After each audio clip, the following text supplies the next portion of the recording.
Well, there's a lot of talent in this community, and a lot of people don't know that. Also, because there's not a lot of places that really promote the arts.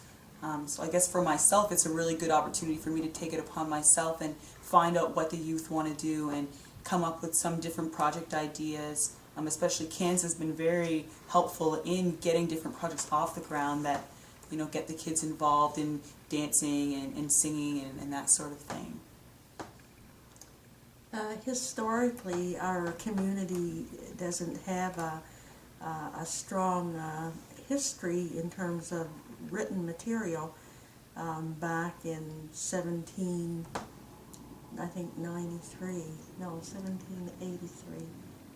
I forget, but I'll go back to that story.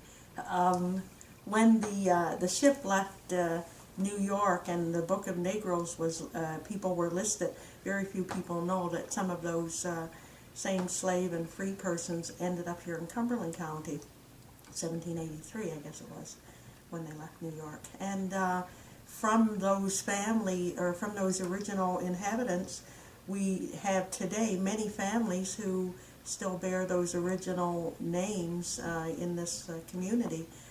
The Cooks and Harpers and Martins and Half-Kennys, tracing my family back, for example, 7 generations on the Half-Kenny side down in Meduti.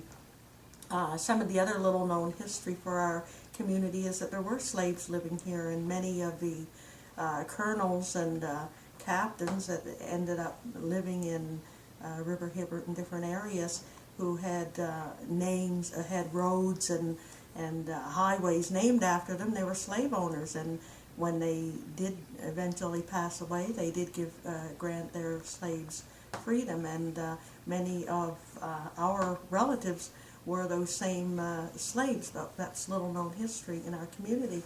We're just starting to uncover and read some of those wills that were left, and a lot of things that are in the community, but in books and stored away in archival records. So there's a lot of history here it's a great history, because once we uncover it, we now can say we have our own story.